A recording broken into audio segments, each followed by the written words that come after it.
Krasula ili japansko drvo novca je jako popularna biljka za uzgoj jer je prilično otporna i ne traži puno brige. Ovisno o vrsti, listovi mogu biti tamnozeleni ili žutozeleni. Debeli su sjajni i glatki, a smješteni su na debelim granama. S obzirom da izgleda kao drvo i ima listove boje poludragog kamena žada, nerijetko se i naziva drvo žada. Ako su osigurani povoljni uslovi, biljka će cvjetati zvijezdolikim bijelim ili ružičastim cvjetovima. Cvjetovi se najčešće javljaju u razdoblju od zime do proljeća. Međutim, često se događa da cvjetanje izostane, a najčešći uzrok tome je nedostatak svjetlosti tokom zimskih mjeseci ili pretjerano orezivanje u krivo vrijeme. Ova biljka porijeklom je iz Južne Afrike i pripada porodici kaktusa. Ubraja se u takozvane sukulentne biljke jer ima sposobnost da u svojim debelim i mesnatim listovima nakupi i zadrži veću količinu vode. Pogodna je i za bonsai. Ja svoje biljke držim na terasi od proljeća do jeseni, to jest u razdoblju kada neće biti izložene mrazevima i niskim temperaturama.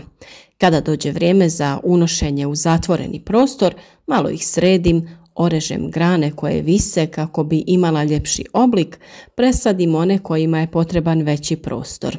U današnjem videu ćemo sve to praktično pokazati i objasniti sve o razmnožavanju i održavanju krasule. Ova biljka se može razmnožavati na dva načina. Prvi način je razmnožavanje pomoću reznice, a drugi pomoću lista. Kao što vidite na ovim grančicama, ova biljka pušta malo zračno korijenje koje lako možete iskoristiti za razmnožavanje i presađivanje ovih reznica. Za razmnožavanje uzimaju se dijelovi biljke dugi 5 do 15 cm. Zatim se stave u smjesu pijeska i zemlje. Uz povremeno zalijevanje biljka bi trebala pustiti korijenje nakon otprilike mjesec dana, a onda je treba presaditi u veću posudu. Za razmnožavanje pomoću lista potrebno je jednostavno otkinuti list sa biljke i položiti ga na zemlju. Vrh peteljke lista treba prekriti sa malo zemlje. Ako se odlučite na ovakav način razmnožavanja, pazite da uzimate cijele listove i da ih kidate uz samu biljku. List bi trebao pustiti sitne korijenčiće nakon nekih 30 dana. Za sadnju krasule treba birati široke i teže posude jer ova biljka tokom vremena zna izrasti dosta visoko i bude teška pa se zna prevrnuti ako se uzgaja u malim posudama. Odgovara joj zemlja koja se koristi za kaktuse, a najbolja je mješavina pijeska, humusa i zemlje za cvijeće. Na dno posude u koju ćemo saditi krasulu zbog drenaže, dobro je dodati malo šljunka, perlita ili lomljene cigle. Ja sam ovdje u zemlju umiješala perlit koji će upijati vlagu i po potrebi ispuštati je natrag u zemlju kada to biljci bude potrebno. Nakon sadnje biljku je potrebno dobro zaliti i onda neko vrijeme ne zalijevati kako bi ona mogla da dobro razvije svoj korijenov sistem. Kada je u pitanju presađivanje, treba je presađivati svako 3 do 5 godina ako je riječ o starijoj biljci, dok je presađivanje onih mlađih potrebno obaviti svako 2 do 3 godine. Nakon presađivanja, biljka treba biti na suncu barem nekih 15 dana. Ako želite da zadrži jednaku visinu, prilikom presađivanja je vratite opet u istu posudu, ali joj skratite korijenje i orežite grane. To će ujedno doprinijeti i debljanju stabljike. Presađivanje se obavlja u rano proljeće ili u jesen, a krasulu nakon toga ne treba zalijevati nekih 7 do 10 dana. Prihranjivanje treba izbjegavati barem mjesec dana jer bi gnojivo moglo spaliti mlado korijenje. Na našem kanalu već postoji video o razmnožavanju krasule, te smo tada u veće vazne stavljali po nekoliko reznica. Te reznice su se sada lijepo primile i vrijeme je da ih presadimo u zasebne posude.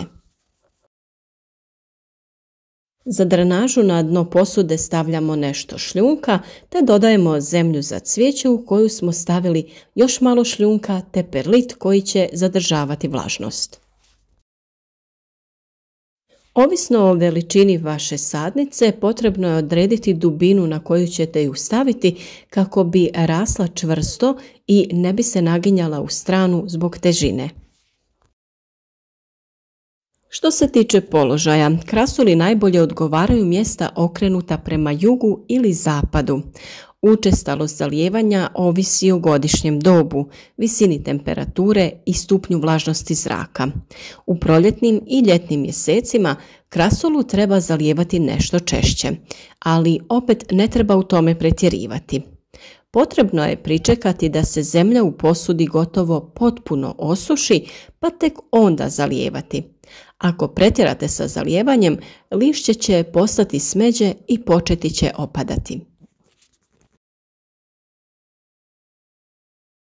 Previše vode može izazvati i truljenje korijena, a biljci onda više nema pomoći.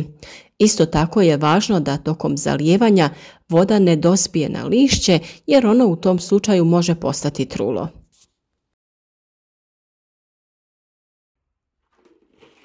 U razdoblju od oktobra pa do marta biljke treba zalijevati jako rijetko, otprilike 2 do 3 puta tokom cijele zime.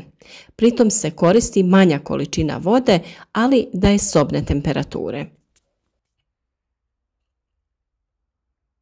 Krasulu ne treba držati u blizini umjetnih izvora topline poput radijatora, peći, klima uređaja i sl. Optimalne temperature za uzgoj krasule su od 18 do 20 stepeni, dok zimi mogu biti i nešto niže, od 10 do 13 stepeni. U zimskim mjesecima krasulu treba maknuti sa hladnih prozorskih dasaka ili s mjesta na kojima je propuh. U proljeće krasulu možete iznijeti na otvoreno, ali ne na mjesto na kojem će biti izložena sunčevim zrakama, jer one mogu izazvati opekline na lišću. S iznošenjem na otvoreno potrebno je i češće zalijevati biljku, ali isto tako tek onda kada primijetite da se zemlja osušila. Svakih 6 mjeseci potrebno je obaviti prihranu. Prihrana se može obaviti skupa sa zalijevanjem tako da se gnojivo pomiješa sa vodom. Važno je znati da biljku ne treba prihranjivati kada je supstrat sasvim suh, jer tako može doći do oštećenja korijena. Potrebno je prvo nekoliko dana ranije zaliti biljku pa onda pristupiti prihranjivanju. Ova biljka je dosta otporna, pa nema problema sa napadima štetočina. Za uspješan uzgoj važno je samo pravilno je zalijevati i osigurati dovoljnu količinu svjetlosti. Otpali listovi mogu imati negativan utjecaj na rast biljke, pa ih treba odmah uklanjati sa zemlje. Ako ipak dođe do pojave nekih štetnika na lišću, ukloniti ih možete prskanjem vodom ili tako da papirnatim ručnicima ili pamučnom krpom obrišete nametnike. Od bolesti se mogu javiti trulež korijena i pepelnica. Pepelnica se rijetko javlja ako se biljka uzgaja u zatvorenom, a trulež korijena možemo spriječiti pažljivim zalijevanjem, odnosno tako da dopustimo da se zemlja do sljedećeg zalijevanja osuši. Ukoliko želite da vaše drvo žada izgleda kao pravo drvo, možete ga orezivati. Orezivanje se obavlja tako da se grane režu odmah iznad mjesta na kojima se nalaze stari listovi. Pod uslovom da krasula ima dobro razvijenu glavnu stabljiku, mogu se potpuno orezati slabije grane, a novi izdanci bi trebali niknuti nakon nekoliko sedmica. Ovakvo orezivanje u svakom slučaju ne treba primjenjivati previše često, ali dobro je znati da na ovakav način možete lijepo oblikovati pravo malo drvce sa debelim glavnim stablom. Ja svaku jesen prije unošenja krasule u zatvoreni prostor uklonim ove grane koje vise i koje su dosta tanke te će ometati pravilan razvoj drvca. Drvo žada inače je sjajan pročišćivač zraka, tako da je i vrlo korisno uz to što lijepo izgleda. U japanskoj kulturi poznato je i kao drvo novca koje donosi sreću u životni prostor. Uz krasulu se vežu i mnogi mitovi. Kroz povijest se poklanjala mladencima jer se vjerovalo da će privući blagostanje u njihov dom. Prema Feng Shui filozofiji, krasula je simbol sreće i blagostanja. Ako je postavite na odgovarajuće mjesto odmah pokraj ulaznih vrata, smatra se kako ćete imati dosta novca. Ovo drvo novca je s vremenom postalo jedna od najčešćih sobnih biljaka kako u domovima, tako i u poslovnim prostorima. U nekim azijskim zemljama drvo novca se nasljeđuje i prenosi s koljena na koljeno kako bi se osiguralo da i sljedeće generacije budu bogate. U svakom slučaju ova će se biljka idealno uklopiti u svaki dom ili neku terasu, a nikad ne znate, možda sa sobom donese neku pozitivnu energiju i čak privuče i novac.